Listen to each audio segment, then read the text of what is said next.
শান্তিপূর্ণ উপায়ে হোক কিংবা অন্য যে কোনো পথে ইরান সংকটে শেষ পর্যন্ত জয় আমেরিকারই হবে, ঠিক এমন চরম আত্মবিশ্বাসী সুরেই তেহরানের বিরুদ্ধে নিজেদের বিজয়ের হুঙ্কার দিলেন মার্কিন প্রেসিডেন্ট ডোনাল্ড ট্রাম্প। হোয়াইট হাউসের সাংবাদিকদের সঙ্গে আলাপকালে তিনি সাফ জানিয়ে দিয়েছেন, ইরানের সঙ্গে চলমান উত্তেজনা নিরসনে কোনো তৃতীয় পক্ষের মধ্যস্থতা বা সহায়তার বিন্দুমাত্র প্রয়োজন নেই ওয়াশিংটনের। এমনকি আসন্ন চীন সফরে গিয়ে দেশটির প্রেসিডেন্ট শি জিনপিং এর কাছেও এ বিষয়ে কোনো সাহায্য চাইবেন না বলে একেবারে স্পষ্ট করে দিয়েছেন তিনি।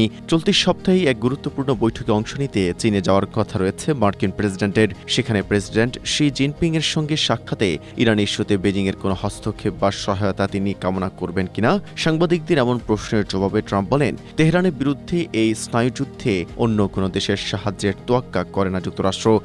স্ট্রবেরি সুপার ডটেড ও ক্লাসিক ভ্যারিয়েন্ট সেন্সেশন জাগুক শিহরণ।